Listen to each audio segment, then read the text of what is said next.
La primera pregunta es, ¿tiene futuro la empresa familiar? Sí. ¿Por qué? Tiene mucho futuro. Es un tipo de organización donde pues, los dueños tienen un compromiso con la compañía mucho mayor que el que tiene el resto de un accionista que pueda ser un accionista anónimo. Es una empresa donde pues, tiene una visión mucho más a largo plazo y pues, es un tipo de organización que se ha demostrado que en momentos de crisis pues, son capaces de hacerlo mucho mejor. Tiene sus desventajas, como todas las organizaciones, pero tiene muchas ventajas que creo que le auguran un buen futuro. ¿Y van a ser entonces clave la empresa familiar para salir de esta crisis en España? Van a ser clave, como está siendo clave, para la generación de empleo, para la generación del PIB, es decir, estamos hablando de unas empresas que representan entre el 65% y el 70% de la facturación total de las compañías.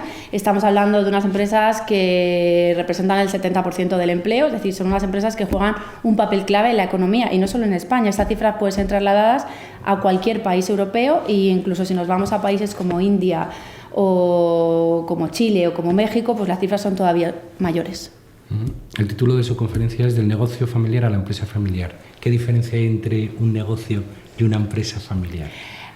La pregunta es si se están gestionando de forma distinta. Lo que nosotros estamos intentando transmitir a las empresas familiares es que hay que diferenciar. Es decir, una cosa son los activos que la empresa familiar posee y otra cosa es la capacidad de generar riqueza que las empresas familiares tienen.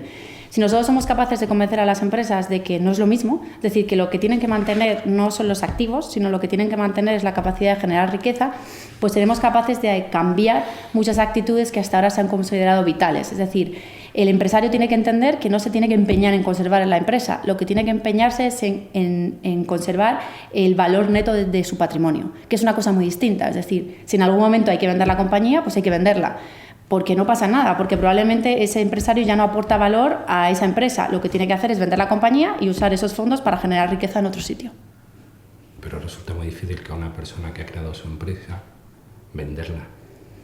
Claro que resulta difícil, por eso estamos aquí intentando convencer. Bueno, quizá vender es el caso más extremo, nos vamos quizá a la venta, que es el caso más extremo, pero por ejemplo nos cuesta mucho convencer a las empresas de que hay que desinvertir a veces parte del negocio, cuando una desinversión es una parte muy normal del proceso emprendedor. Nos cuesta mucho convencer a las empresas familiares de que se pueden aliar con otras empresas o de que pueden buscar financiación externa. Esas estrategias que para un emprendedor que no pertenece a una familia forman parte de su proceso normal, es decir, las empresas se crean para crecer, para buscar financiación externa, para ser vendidas, a las empresas familiares les cuesta mucho, porque para ellos es como una amenaza a lo que nosotros llamamos su riqueza socioemocional, que es distinta de su riqueza financiera. Entonces lo que hay que intentar convencerles es que son dos cosas distintas, que hay que separar, pero que mantener la riqueza socioemocional no implica mantener los activos en la empresa. De hecho, ahora hay muchas compañías que están vendiendo sus activos y pues tomando participaciones minoritarias o mayoritarias en nuestras empresas a través de family offices, a través de otras estructuras que no es el negocio tradicional familiar. ¿Podemos hablar de algún porcentaje de empresa familiar en España que haya profesionalizado la gestión y que esté en estos procesos de cambio? No vamos a dar estadísticas porque no tenemos ningún estudio fiable que pueda dar esa estadística y como investigador pues no me gusta dar estadísticas en las que pues no creo que haya un estudio fiable todavía. Son pocas, ¿vale? Pero cada vez son más. Es decir, nosotros, igual que hace 10 años cuando yo empecé a trabajar con empresas familiares, esto era difícil, es un mensaje difícil. Yo creo que cada vez está llegando más.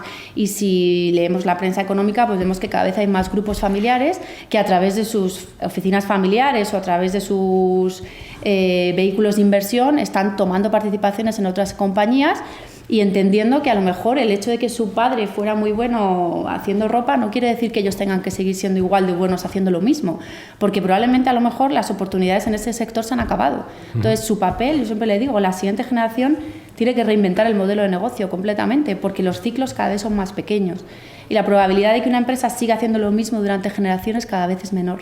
Vale, ¿por dónde pasa el futuro de una empresa familiar en España? El futuro de una empresa familiar, yo siempre digo que es entender que el secreto no está en desarrollar sucesores, sino en desarrollar emprendedores.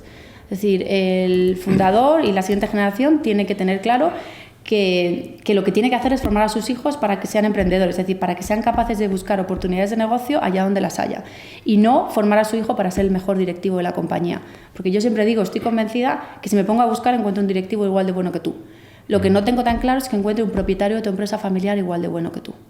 Le planteo la pregunta de otra manera. ¿Por dónde pasa el futuro de la empresa familiar para sobrevivir en esta época de crisis? Pues yo creo que precisamente es eso, es decir, es no empeñarse en sobrevivir. Esa es lo que no tenemos que empeñarnos es en durar, lo que tenemos que empeñarnos es en generar riqueza, que son dos cosas muy diferentes. Entonces, lo que tenemos que entender es que hay que tomar las decisiones necesarias para profesionalizar la compañía, crear los órganos de gobierno necesarios para que la compañía funcione. Si es necesario, establecer las herramientas que están a disposición de la empresa familiar, como protocolos familiares o consejos de familia, todas esas herramientas que están al servicio de la empresa familiar y que sirven, pero que todo eso no va a funcionar si la empresa no es capaz de crear valor. Y muchas veces el problema es que nos empeñamos en que queremos crear valor con nuestros hijos como directivos, y a lo mejor lo que tenemos que hacer es buscar otro tipo de directivos que no sean de la familia, es decir, profesionalizar la compañía y formar a nuestros hijos como dueños de la empresa, que son dos cosas diferentes. La pregunta era realmente si tenía que salir al exterior, por ejemplo, para sobrevivir una empresa familiar, y si puede y tiene los resortes y los mecanismos necesarios para poder salir al exterior. Es que ahora, estamos... o es necesario o no es necesario, a lo mejor no es necesario.